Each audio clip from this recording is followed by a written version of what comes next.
For anyone that knows Emily well, the fact that today was beautiful weather is basically a miracle.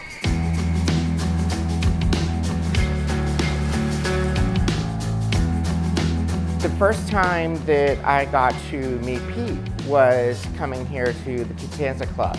And this is something that's been part of the Condon family for many generations.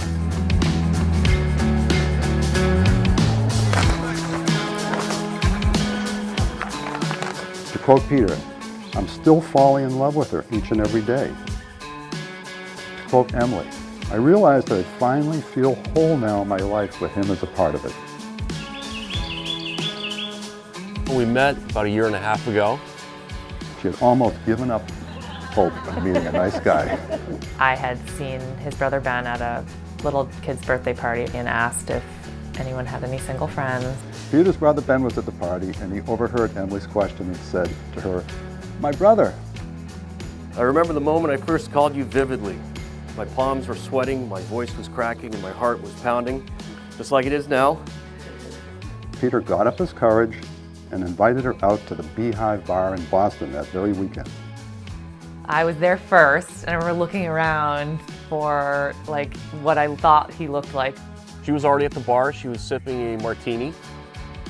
He's very chatty and very interesting. He had a lot to talk about, and I loved that he just made me feel comfortable. And then he told me that he loved billiards, so he somehow convinced me to go to Beantown Pub, which is a total shithole, and we probably shut the place down. And afterwards, I was staying in town at the club. I was dropping him there in the Uber, and he was very attentive. You know, I had such a nice time. Do you want to go out again? So yeah, I was like, well, prove it. And I'm like, well, what do you want me to do? And he's like, do a push-up. And I was like, you do a push-up. All right, I said, well, let's both do push-ups then. If you do a push-up and I do one, that means we'll have a second date. So they both ended up doing push-ups on the sidewalk in front of the Somerset Club on Beacon Street at 2 in the morning. So it was a great first date. They hit the ground running. And ever since then, it's been full steam ahead. You look amazing. You're probably the only person in this whole tent who didn't believe that this day would actually come.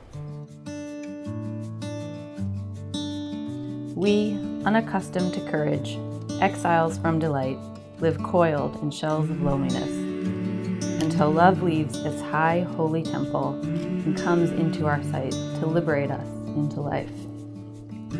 Love arrives, and in its train come ecstasies, old memories of pleasure, ancient histories of pain. Yet, if we are bold, love strikes away the chains of fear from our souls. We are weaned from our timidity. In the flush of love's light, we dare be brave. And suddenly, we see that love costs all we are and will ever be. Yet it is only love which sets us free.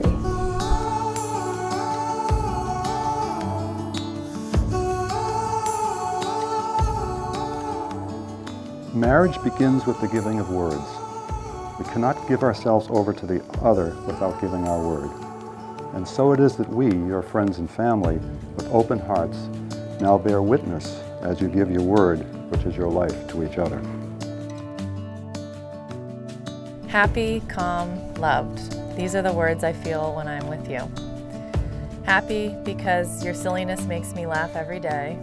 I'm always amazed at the creative ways you express your weirdness. Calm because when I get all worked up, which is often, you so naturally offer a perspective that makes everything better. Loved because your unconditional support and affection leaves no doubt as to your commitment and love for me and our relationship together. Simply stated, the time we've spent together thus far has been the most joyous and happy period in my life to date. You are the best thing that has happened to me, period.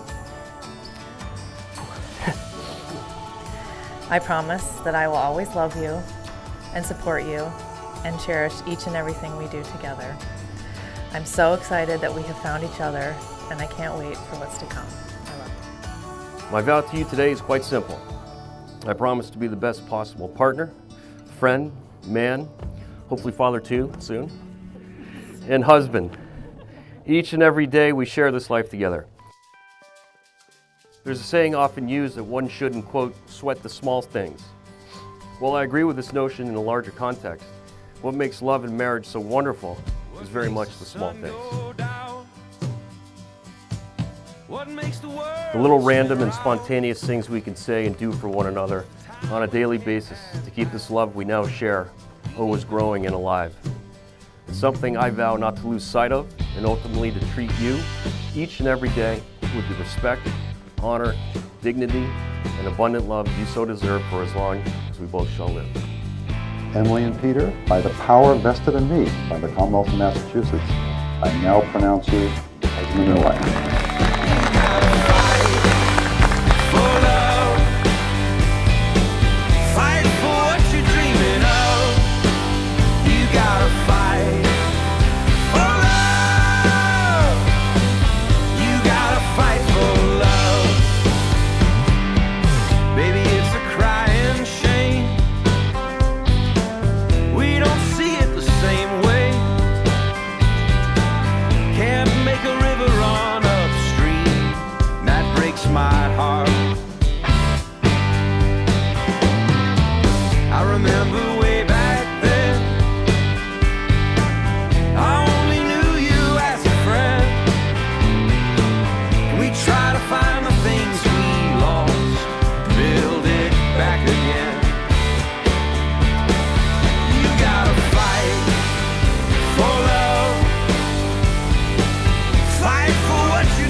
Couple, may your love and consideration for each other continue to grow at the same pace and scale long into the future, as many of us have happily observed during the past year.